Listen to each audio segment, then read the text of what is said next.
Olá, irmãos. É com muita alegria que nos encontramos aqui, dando continuidade ao Seminário de Vida no Espírito Santo, intitulado Em Busca de um Sentido. Todos nós, na verdade, nas várias etapas da nossa existência, nós estamos procurando um sentido para viver. Na verdade, a criatura humana, ao longo dos estágios de seu desenvolvimento, ela vai tendo crises. E as crises, elas são benéficas, porque após cada crise a gente se torna um ser melhor. E este Seminário de Vida no Espírito Santo ele tem esse objetivo de nos ajudar a trilharmos um caminho para que a gente possa descobrir coisas boas dentro de nós, cavando, né, e ter uma experiência com o transcendental, com Deus. Né? Dr. Frankl, o pai da logoterapia, ele chama a logoterapia de terapia da alma, né? Porque ele leva em conta que o homem é mente, é corpo, mas também é espírito, tem uma alma, é um ser transcendental. Né? É a terapia da alma ou a terapia do espírito. É a única escola de psicoterapia que fala na espiritualidade do homem. Né? Mas Dr. Viktor Frankl, ele fala de um lado espiritual muito mais abrangente, né? Porque a gente acha que a espiritualidade é só nossa ligação com Deus. No entanto, o Dr. Viktor Frankl vai mais além. Mas a gente vai ter um comentário sobre a espiritualidade na logoterapia no final dessa motivação, tá bom? Então hoje nós vamos falar sobre o Espírito Santo, a força que nos mantém de pé, a força que vem de Deus, que nos ergue, que nos sustenta. E dentro dessa motivação nós vamos falar da promessa de Deus para nós. Deus nos fez uma promessa, né? Uma promessa muito séria, e Deus cumpre aquilo que Ele promete. Né? Mas e quem é o Espírito Santo? O Espírito Santo é essa promessa do Pai para nós. Quem é o Espírito Santo? Na verdade, o Espírito Santo é o amor do Pai. Deus que é Pai, todo amor, Criador, que amou tanto o seu Filho Jesus e se deu todo ao Filho, e o Filho que amou tanto ao Pai e se dá todo ao Pai, e é obediente ao Pai até a morte, morte de cruz. Esse amor do Pai com o Filho gera a terceira pessoa da Santíssima Trindade. Né? Um único Deus em três pessoas. Deus que é Pai, Criador, Deus que é Filho, Redentor, Salvador, e Deus que é Espírito Santo, o Santificador. Então, o Espírito Santo é a terceira pessoa da Santíssima Trindade. É muito simples, né? Aí a gente, se quiser entender com a lógica humana, né, a Trindade Santa, a gente vai se perder, como nos falava Santo Agostinho, né, que não tem porque é um mistério. O mistério a gente experiencia, experimenta, a gente faz a experiência. E é isso que nós estamos fazendo nesses dias, não é verdade? Sobre tudo que a gente tem ouvido falar cada semana neste seminário em busca de um sentido, com certeza você já deve estar se indagando por muitas coisas. Com certeza você está refletindo bastante sobre a sua própria vida. Espero que saia do ponto de onde estava para um ponto melhor, para um lugar melhor, para uma circunstância de vida mais favorável, não é? Porque a nossa intenção é essa, ajudar a cada um destes que estão participando a ter uma experiência com a verdade, com o amor de Deus, com o Espírito Santo, não é? Com Deus, tá bom? Então, eu queria começar também fazendo parênteses, falando do drama da humanidade, né? O drama da humanidade. O homem foi criado para participar da vida divina. Sua finalidade e felicidade é Deus, fonte de todo bem. A finalidade da existência humana é Deus, porque Deus é a felicidade do homem, porque Ele é a fonte de todo o bem. Então, depois da queda de Adão e Eva, que a gente já escutou falar, né, nas palestras anteriores, essa participação do homem se viu comprometida. Pelo pecado original, o homem conheceu a morte, pecou livremente, recusando o projeto do amor de Deus. O homem enganou-se a si mesmo, tornou-se escravo do pecado, né?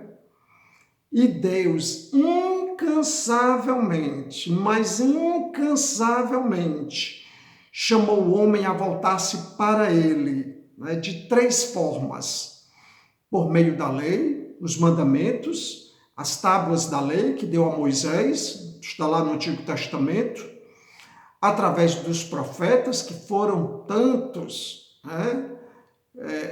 Mais de 40 profetas, né? Nós tivemos, que vai de Abraão, Moisés, Samuel, Natã, Elias, Eliseu, Jonas, Isaías, Oséias, Jeremias, etc. Todos homens enviados por Deus para reatar essa aliança da criatura com seu Criador, que foi rompida pelo pecado original. E por seu Filho Jesus, que se encarnou no seio da Virgem Maria, né? Morreu e ressuscitou para reconciliar consigo todas as coisas. Vamos recapitular? Deus incansavelmente chama o homem a voltar a Ele, a amizade com Ele, através dos mandamentos, através dos profetas e através de seu Filho Jesus. Mas o homem não quis muito papo, né? Ainda ficou resistente a esse amor de Deus, que foi rompido pelo pecado original. E o homem que aceita esta verdade em sua vida, por meio de Cristo, aqueles que têm uma experiência com Cristo, unido a Ele, ao seu mistério, esse é reconciliado com Deus e aceito de novo na vida divina, da qual tinha saído pelo pecado. Né? Aqueles que acolhem a salvação, Jesus que assumiu sobre nós, sobre si, né, as nossas dores, os nossos pecados, as nossas enfermidades, se fez pecado por nossa causa, para assumir o pecado da humanidade inteira e de todos os tempos. Então, aqueles que acolhem, aqueles que aceitam, eles voltam a participar da vida divina que Deus nos deu quando nos criou, e que foi rompido pelo pecado. Então, mesmo que o homem tenha recebido a graça do batismo, e aqui quando eu falo esse batismo, é o batismo enquanto sacramento, né? A graça do batismo que é sinal da configuração a Cristo e seu mistério, e mesmo participante da Santa Igreja, experimenta na sua carne a força interior que o conduz para o mal. Existe dentro de nós esse conflito, né? Por Deus, pela vontade de Deus e por não Deus. A palavra de Deus nos diz que é do coração do homem que brota desejo de amar, de ser amado, de ser bom, de fazer o bem. Mas é do coração do homem que brota inveja, ciúme, adultério, fornicação, orgias e bebedeiras. Então, dentro de nós tem esse conflito fundamental, né? Essa luta, por assim dizer, essa batalha a nível espiritual. Você percebe que dentro de você é travada essa batalha por aquilo que é a vontade de Deus para a sua vida e por tantas coisas que se apresentam e que às vezes o seu olhar brilha, salta o seu olhar, mas no fundo você sabe que não lhe traz felicidade, não é?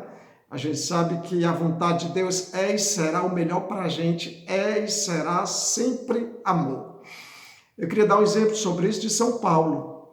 Ele experimentou Cristo ressuscitado, ele aceitou a fé, ele deixou as paixões e a vida fútil que levava, porém, anos após a sua conversão, ele escreve: agora já não faço eu isto, mas o pecado que habita em mim. Está lá na carta de São Paulo aos Romanos, capítulo 7, versículo 17. É bom você ter uma caneta e um papel para ir anotando algumas coisas que você achar interessante, principalmente as passagens da Sagrada Escritura, tá certo? E em Romanos, capítulo 7, versículo 19, São Paulo diz assim: com efeito, não faço o bem que quero, mas pratico o mal que não quero. Você percebe que isso acontece com você também? Acontece com a gente? Muitas das vezes nós deixamos de fazer o bem que nós gostaríamos de fazer e a gente faz o mal. Muitas das vezes a gente fala o que não gostaria de falar para uma pessoa, que fere, que magoa, que machuca, e deixa de falar o que gostaria. Irmãos, é uma batalha muito grande, é uma batalha espiritual. Mas Deus pensou em tudo, né? O Criador pensou em tudo para a criatura humana, né? E por isso ele nos deu o Espírito Santo santificador, aquele que vai estar do nosso lado, né? Então, é uma grande contradição, de certa forma, né? O batismo e o pecado. Por exemplo, Cristo morreu na cruz, Cristo foi sepultado, Cristo ressuscitou, Cristo venceu a morte. E se o homem aceita essa verdade, vive esta fé, o pecado não deveria mais existir, mas continua existindo, né? A igreja está imersa nesse mistério desde a sua fundação. O aceitar a salvação não é vacina contra o pecado. Acolher a salvação, Jesus que viveu a sua paixão, a sua morte, a sua ressurreição por amor a nós, para nos salvar, nos curar, nos libertar, isso não faz com que nós deixemos de pecar. Isso nos coloca num caminho de conversão, de mudança de vida. Os primeiros cristãos, né, a igreja dentro dessa inquietação, os primeiros cristãos, eles recebiam o sacramento do batismo depois de todo um processo de conversão sincero e intenso. Conheciam a fé por meio das pessoas que já eram cristãs. Mas com o passar do tempo, alguns cristãos voltavam às suas práticas antigas, caíam e retornavam a certos pecados. Se estabeleceu, então, para eles um tempo de afastamento da igreja, a fim de suscitar o arrependimento e a volta para Deus, né? Então, as pessoas tinham experiência profunda com Deus, aceitavam Jesus Cristo como Senhor e Salvador, tinham experiência de conversão. No primeiro momento era aquele caminho, desejo de santidade, trilhando mesmo, mas depois começavam a retornar a alguns pecados, né? E a igreja começou a se preocupar com isso. A igreja foi compreendendo, então, que a graça do sacramento do batismo não livra ninguém de todas as fraquezas da natureza. Vamos pegar o catecismo da Igreja Católica, que fala sobre isso, né? O catecismo da Igreja Católica. Olha o que é que diz o catecismo no seu parágrafo 978, quando está falando do credo, uma parte do credo. No momento em que fazemos nossa primeira profissão de fé, recebendo o santo batismo que nos purifica, o perdão que recebemos é tão pleno e tão completo que não nos resta absolutamente nada a apagar. Nada a apagar. Seja do pecado original, seja dos pecados cometidos por nossa própria vontade. Nem nenhuma pena a sofrer para expiá-los. Contudo, a graça do batismo não livra ninguém de todas as fraquezas da natureza. Pelo contrário, ainda temos de combater os movimentos de concupiscência que não cessam de arrastar-nos para o mal. Parágrafo 978 do Catecismo. Você está percebendo?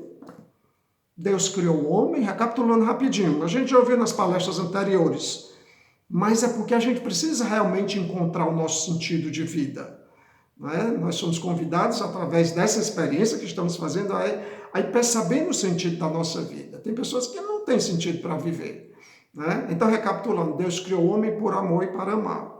O homem pecou, o homem rompeu essa amizade, saiu dessa amizade com Deus. E o tempo todo Deus desejando retomar este caminho de amizade com o homem, né? E aí, os mandamentos, para dar um norte, dar um rumo. Ninguém pode viver à mercê de si mesmo. Os profetas, nada de resolver. Lá se vai meu filho Jesus Cristo, para morrer numa cruz, né? Para viver e acolher a miséria da humanidade, ser assassinado como o pior bandido da sua época, por amor a cada um de nós, ressuscitar e depois retornar aos céus. Então, é uma graça, né? Só que aqueles que aceitam essa verdade pela fé, eles ainda continuam pecadores. Nós ainda continuamos pecadores, como foi lido no catecismo. O batismo, enquanto sacramento, ele não nos isenta do pecado. Então nós vamos ter que lutar. Você percebe que você vai ter que lutar contra o pecado até a morte? É verdade. Nós temos um Senhor Jesus Cristo, nós temos um Salvador e temos um Espírito Santificador. Mas nós vamos ter que lutar até a morte, né? E viver é fazer escolhas. Implica em fazer escolhas. Como andam as suas escolhas? Que escolhas você tem feito da vida? Você olhando para trás na sua história, você tem mais louvor a dar ou tem mais arrependimento? Né? Victor Frankl nos fala que a gente precisa olhar para o nosso passado, né? Cuidando do presente em vista do futuro. Mas a gente não vai pegar do passado aquilo que foi ruim, não. Nós vamos pegar o que foi bom, né? E viver bem o momento presente em vista do futuro que virá, com muita esperança. Então, ao longo do tempo, foram tomando corpo também sacramentos como o da penitência, ou reconciliação, ou confissão, como expressão da misericórdia divina, para que o homem fosse fazendo esse caminho de retorno ao coração de Deus. A igreja foi compreendendo, né, como eu já disse, que o sacramento do batismo não livra ninguém das suas fraquezas, mas o sacramento da reconciliação, da confissão, da penitência expressa à humanidade a misericórdia divina. E aí o Senhor vem nos fazer promessas. Deus, preocupado com toda essa questão do homem que é amado por Ele, do homem que foi criado por Ele por amor, né? Faz uma promessa. Vamos lá para a palavra de Deus no Antigo Testamento, livro do profeta Ezequiel, 36, versículos de 26 a 27. Olha como é que diz Deus através de Ezequiel. É uma promessa, viu, gente? Aqui começa a promessa de Deus, lá no Antigo Testamento, preocupado conosco. Não foi só para aquele povo daquela época, é para nós e para a humanidade inteira de todos os tempos. Dar-vos-ei coração novo, porei no vosso íntimo espírito novo.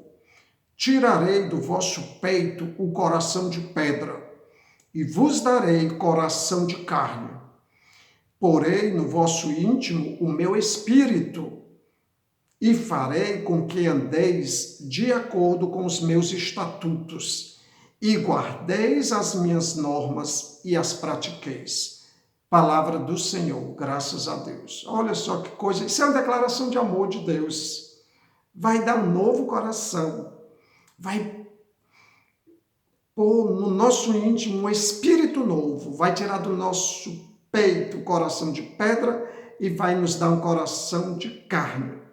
E esse novo espírito, esse espírito novo fará com que andemos, né, nos mandamentos da lei de Deus. É muito belo essa promessa, pois é uma promessa do Pai para nós hoje. Deus está prometendo para você e para mim. Vai tirar a dureza. O seu coração está muito duro. O que mais endurece o coração, gente, não tem outra coisa, não é o pecado. A gente já ouviu falar sobre ele, não é isso? Então essa promessa hoje é para todos nós. Deus é fiel nas suas promessas. Então, consumada a obra que o Pai confiou ao seu Filho Jesus para ele cumprir aqui na terra, conforme está no Evangelho de João, capítulo 17, versículo 4, foi enviado o Espírito Santo no dia de Pentecostes. A gente não vai abrir todas as passagens citadas, porque senão nós vamos levar muito tempo, tá certo? Esqueci de me apresentar, gente. Eu me chamo João Patriolino, conhecido na comunidade Shalom como João Bala, sou consagrado na comunidade de vida Shalom, sou responsável pela missão de Maputo, Moçambique, na África. Tenho quase 30 anos de comunidade de vida consagrada, sou celibatário e estou há mais de 3 anos aqui na África. Desculpe não ter me apresentado para vocês. Então, Jesus Cristo deixa o Paráclito, ou seja, o advogado, literalmente aquele que fala estando do nosso lado, em nosso favor. Né? Vamos lá agora para Lucas. Lucas 24, olha o que ele diz. Lucas 24, versículo 49. Eis que eu enviarei sobre vós o que meu Pai prometeu. Por isso, permanecei na cidade até serdes revestidos da força do alto. Eis, né? Aqui é Jesus quem nos diz, falando da promessa do Pai dele, né? Eis que eu enviarei sobre vós o que meu Pai prometeu. Por isso, permanecei na cidade até serdes revestidos da força do alto. Olha aí, as promessas estão acontecendo. Vamos chegar lá, tá certo? Nós somos frágeis, meus irmãos. Frágeis e tendenciosos ao mal. Então, o Espírito Santo nos impele ao bem, à reconciliação e à graça. O Espírito Santo, ele veio para santificar a igreja, santificar cada um de nós. Nós somos igreja, não é? E para que os fiéis tenham acesso ao Pai, por Cristo no só Espírito. Olha só que coisa linda. Isso aí está lá em Efésios, carta aos Efésios, capítulo 2, versículo 18. Ele veio santificar a igreja, santificar cada um de nós, e para que os fiéis tenham acesso ao Pai, por Cristo no só Espírito. Ou seja, acesso ao Pai por Cristo no Espírito Santo. Acesso ao coração de Deus. É belo. A igreja, a teologia, o amor de Deus, falar das coisas de Deus, falar do amor de Deus é muito belo. Toca o nosso coração. Diga se você não já está sendo tocado nesses dias que a gente se encontra aqui para falar das coisas de Deus. Às vezes a gente perde tanto tempo falando tantas coisas frívolas, né, sem sentido. É tão bom falar das coisas de Deus porque vai enchendo o nosso coração de eternidade, vai enchendo a nossa vida de sentido. Você percebe? Vamos chegar lá. Então, se é um fato que o cristão experimenta a constante tendência à carne, às paixões, ao egoísmo, a uma vida voltada para si, para os seus maus hábitos, isso é um fato. Então, contra isso, o Espírito Santo renova a cada dia também a vida do cristão com suas graças. A cada dia, Deus, pelos méritos de Cristo Jesus, no Santo Espírito, renova a nossa vida. Você acredita nisso? Vamos pedir que Deus nos dê o dom da fé, né? E aí eu peço aos irmãos que estão coordenando esse seminário de vida no Espírito Santo, em busca de um sentido, que rezem, né, nos momentos depois daqui ou antes, encontre um momento para rezar pedindo o dom da fé, pedindo que Deus aumente em nós o dom da fé, tá bom? O Espírito Santo conduz o cristão na verdade plena. Vamos lá para o Evangelho de São João. João, 14, João 16, aliás, João capítulo 16, versículos de 7 a 13, diz o seguinte: no entanto, eu vos digo a verdade. É Jesus nos falando, viu, gente? É de vosso interesse que eu parta, pois se eu não for, o Paráclito não virá a vós. Paráclito quer dizer advogado. Mas se for, enviá-lo-ei a vós. E quando ele vier, estabelecerá a culpabilidade do mundo a respeito do pecado, da justiça e do julgamento. Do pecado, porque não crê em mim. Da justiça, porque vou para o Pai, e não mais me vereis. Do julgamento, porque o príncipe deste mundo já está julgado. Tenho ainda muito que vos dizer, mas não podeis suportar agora. Quando vier o Espírito da verdade, ele vos guiará na verdade plena, pois não falará de si mesmo, mas dirá tudo o que tiver ouvido e vos anunciará as coisas futuras. Palavra da salvação. Olha aqui, gente, que coisa linda. O Espírito da verdade, o Espírito Santo de Deus, o Paráclito, o Auxiliador, aquele que fala por nós, aquele que advoga em nossa causa. É uma promessa, e a promessa se cumpriu, não é? A promessa de Deus, Deus é fiel. Então, nós somos testemunhas do Espírito Santo que Cristo deixou à igreja e que derrama, né, esse Espírito na vida dos irmãos e na vida da igreja. A promessa também é para ti. A promessa do Pai é para ti, né? Jesus falando para nós. Vamos lá em Atos dos Apóstolos. Atos dos Apóstolos, capítulo 1. O que é que o Senhor nos diz? Atos dos Apóstolos, capítulo 1, versículos de 4 a 8. Então, no decurso de uma refeição com eles, ordenou-lhes que não se afastassem de Jerusalém, mas que aguardassem a promessa do Pai, a qual disse ele: ouvistes de minha boca, pois João batizou com água, mas vós sereis batizados com o Espírito Santo dentro de poucos dias. Isso aqui não é o sacramento do batismo, não. É a efusão. A gente chama batismo porque batizar quer dizer mergulhar na água, né? Mas não é enquanto sacramento. É a efusão do Espírito Santo. Continua. Estando, pois, reunidos, eles assim o interrogavam: Senhor, é agora o tempo em que irás restaurar a realeza em Israel? E ele respondeu-lhes: não compete a vós conhecer os tempos e os momentos que o Pai fixou com sua própria autoridade, mas recebereis uma força, a do Espírito Santo, que descerá sobre vós, e sereis minhas testemunhas em Jerusalém, em toda a Judéia e a Samaria, até os confins da terra. Palavra do Senhor. Gente, é belo. Recebereis uma força, o Espírito Santo, para testemunhar Jesus Cristo. O Pai enviou seu Filho, e o Filho subiu aos céus e foi e mandou o Espírito para que a obra que Jesus veio implantar no mundo continue através de nós, na sua igreja, mas através do homem. A igreja não só é o templo, as paredes, os bancos, o altar. Se não tiver pessoas, não é igreja. A igreja somos nós.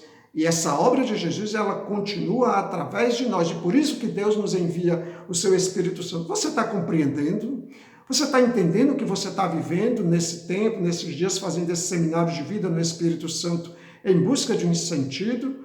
Você está conseguindo perceber que você precisa ressignificar algumas coisas, ou talvez muitas coisas da sua vida? Um seminário desse a gente reflete muito, não é? A gente olha para dentro de nós mesmos e percebemos que algumas coisas vão precisar ser ressignificadas, como nos aponta Dr. Frankl.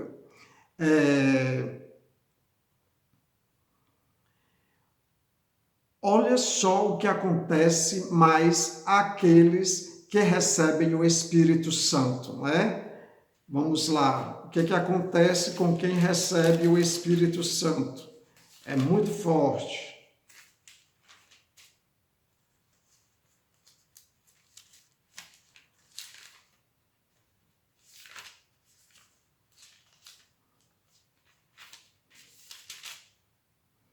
O que acontece com quem recebe o Espírito Santo? Em Marcos, capítulo 16, versículos de 15 a 18. Preste atenção. E disse-lhes: Ide por todo o mundo, proclamai o evangelho a toda criatura. Aquele que crê e for batizado será salvo. O que não crê será condenado. Estes são os sinais que acompanharão os que tiverem crido. Em meu nome expulsarão demônios, falarão em novas línguas, pegarão em serpentes e se beberem algum veneno mortífero, nada sofrerão. Imporão as mãos sobre os enfermos e estes ficarão curados. Palavra da salvação. Glória a vós, Senhor. É forte. Aqueles que recebem, que têm uma experiência de efusão no Espírito Santo de Deus, uma experiência profunda, se tornam, começam a trilhar um caminho de santidade, vão rezar e os doentes vão ficando curados. Você acredita nisso? Você crê nisso? Mas eu sou tão pecador, sou tão fraco, não importa. Deus faz o que quer, com quem quer, quando quer e do jeito que quer. Deus quer mudar a sua vida. Você não percebeu, não? Essa experiência que você está vivendo nesse seminário de vida no Espírito Santo para ressignificar a sua história, Deus quer mudar algumas coisas, talvez em algumas pessoas muitas coisas. Preste atenção. Às vezes a gente é tão atento às coisas do mundo, mas parece que com relação às coisas de Deus, a gente faz ouvido de mercador, não é? Como diz no Nordeste do Brasil, é desatento. Na minha cidade, Fortaleza, a gente diz mal-ouvido, que dá maus ouvidos, né? Que não presta atenção às coisas de Deus. Preste atenção, vamos prestar atenção, tá certo? Vamos lá para o cumprimento da promessa de Deus. Agora, o cumprimento. Vamos para Atos 2, de 1 a 4. Esse cumprimento, essa promessa que Deus fez, meu Deus, o que é isso que você vem prometendo, pois está aqui. Vamos lá. Diz assim: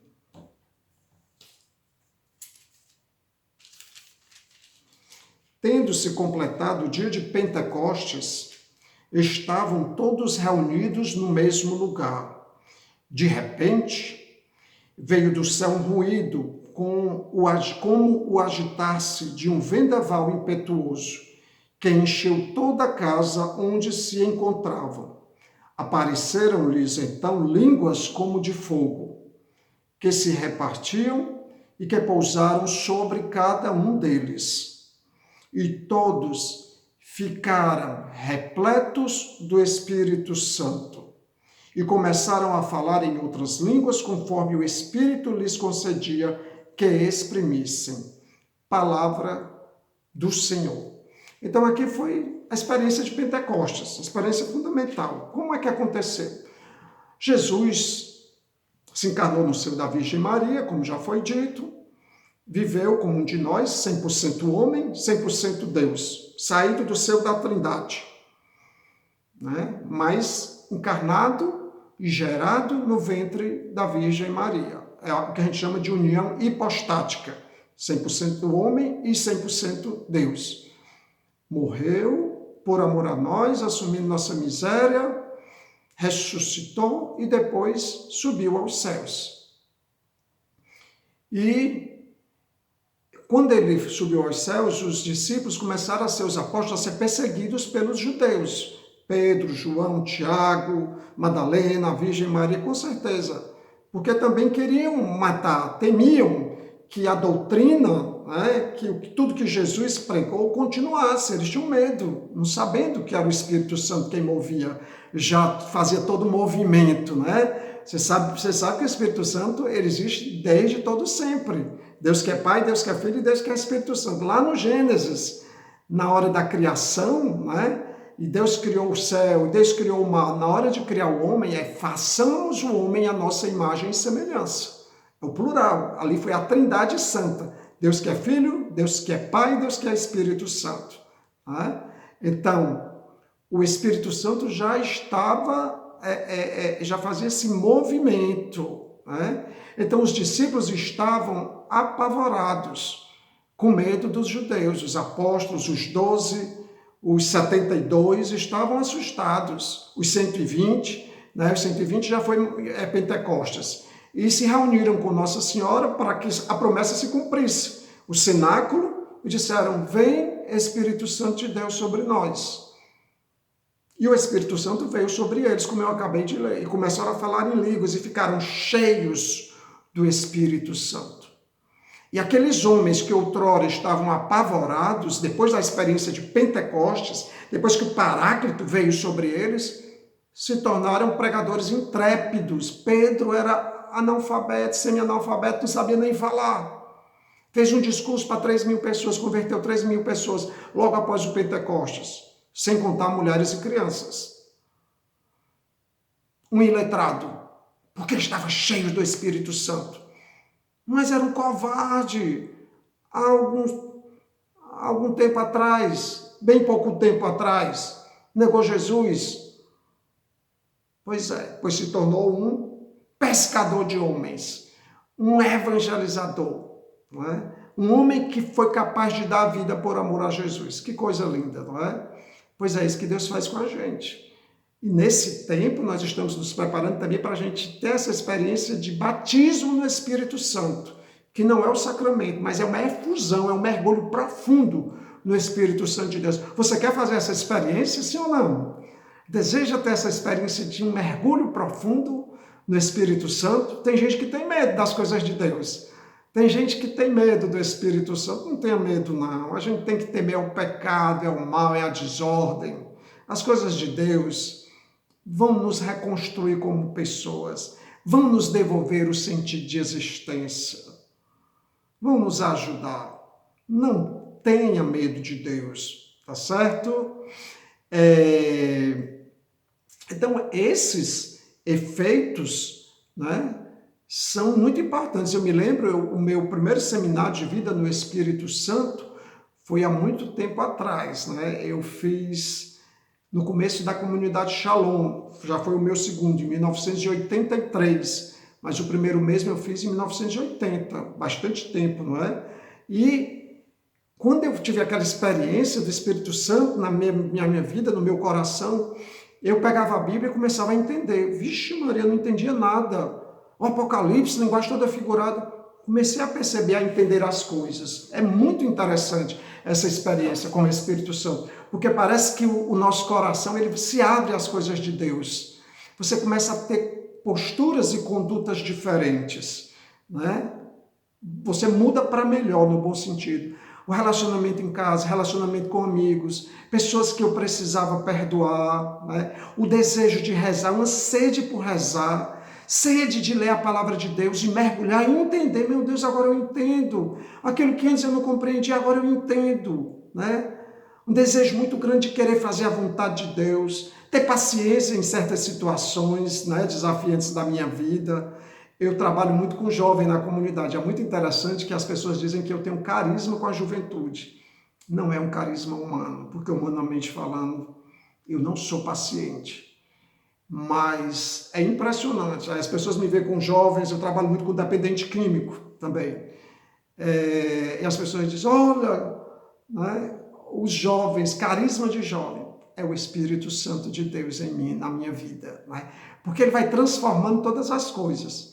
Eu estudei economia na universidade, eu era bancário e eu deixei tudo quando Deus me chamou à consagração de vida na comunidade de vida Shalom. Eu digo, meu Deus, será que eu estou ficando louco?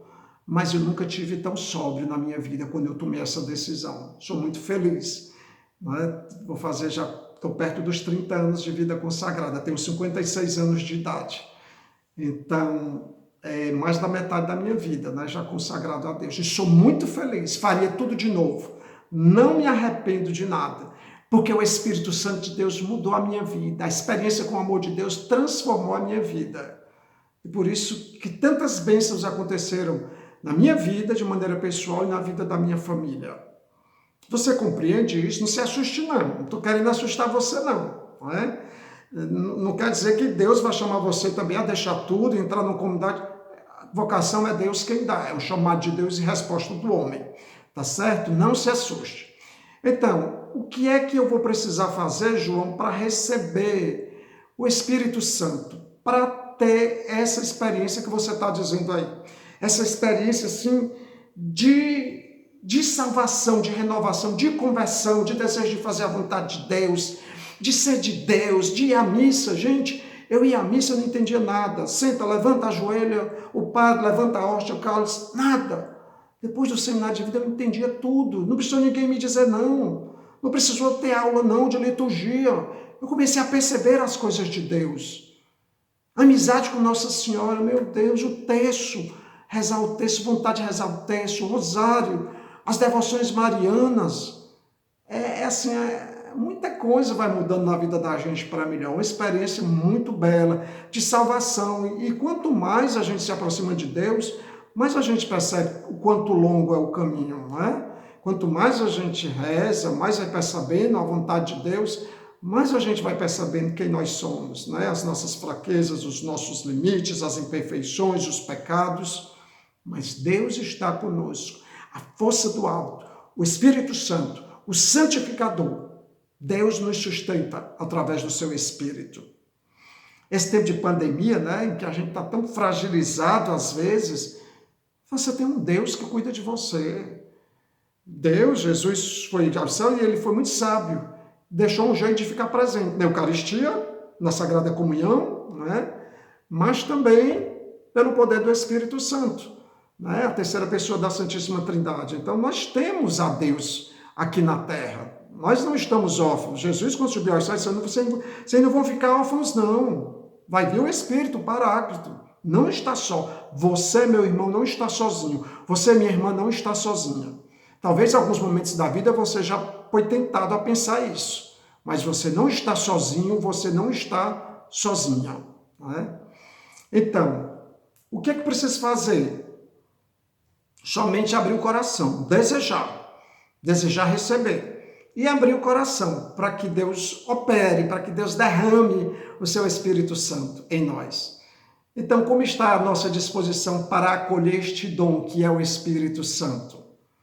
Quanto mais reconhecemos que somos necessitados do Espírito Santo, gente, mais nós o recebemos. Você se reconhece necessitado do Espírito Santo? É o Espírito Santo que nos sustenta nesse tempo difícil de pandemia. Deus está nos sustentando para que a desesperança, o medo, a ansiedade, a insegurança não tome conta de nós, não. Se você está ansioso, está inseguro, faça essa experiência de um batismo, mergulho, efusão no Espírito Santo. Você vai ver como Deus sustenta você. A gente quer ficar amparado em nós mesmos. Eu acredito que essa pandemia, ela veio nos mostrar uma coisa, que nós não temos domínio sobre a nossa vida. O mundo não tem domínio sobre si. A pandemia é a nível mundial, mas Deus tem domínio sobre a criatura humana. A melhor mão a que possamos estar à mercê é as mãos de Deus e não as mãos do mundo. Você quer fazer essa experiência? Pois então abra o seu coração, tá certo?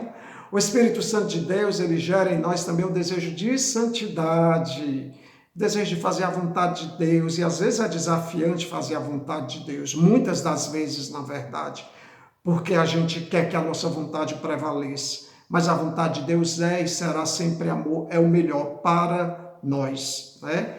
Então, assim como aconteceu na igreja primitiva, onde o Espírito Santo gerou grandes santos que defenderam a fé até a morte, assim também ele conduz a igreja hoje. Ele conduz a comunidade, ele conduz as congregações, ele conduz toda criatura humana, né? E gera no seu interior conversões radicais a Deus. Conversão, santidade.